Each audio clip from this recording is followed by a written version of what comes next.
বন্ধুর মুখের হাসি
তুমি চাকরি দাও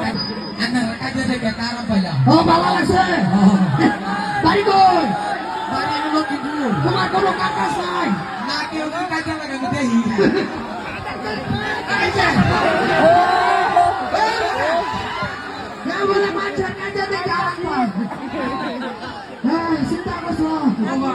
আর কথা মতো মায়ের কাছে কেন করলে খারাপ পায় গেলা শুনলাম গানে এটা লাগাইছে সরম দিতাছি না তো আমি রইব তো